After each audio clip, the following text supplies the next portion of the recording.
मालेगावातल्या डोंगराळेमधल्या अमानुष घटनेनंतर आता ग्रामस्थ प्रचंड आक्रमक झाले होते।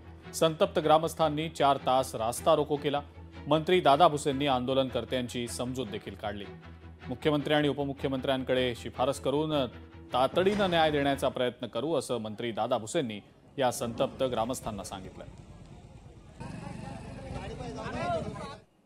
मालेगाव तालुक्याच्या डोंगराळे गावामध्ये एका 3.5 वर्षाच्या बालिकेचा एका नराधमाने त्या ठिकाणी निर्घृणपणे खून केलेला आहे।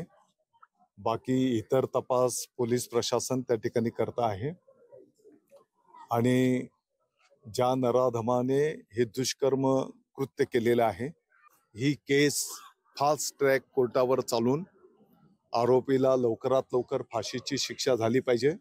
या गंभीर घटनेचा विचार करता याच्यामध्ये कुठलेही पुरावे जमा करताना कुठेही अडचण येणार नाही या दृष्टिकोनातून आम्ही फुलप्रूफ संपूर्ण तयारी करत आहोत।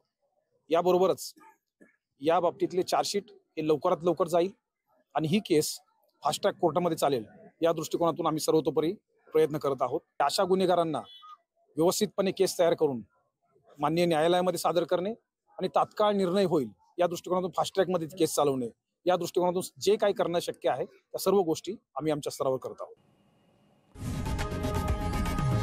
लोकशाही मराठी ऐका, पहा, जागरूक रहा।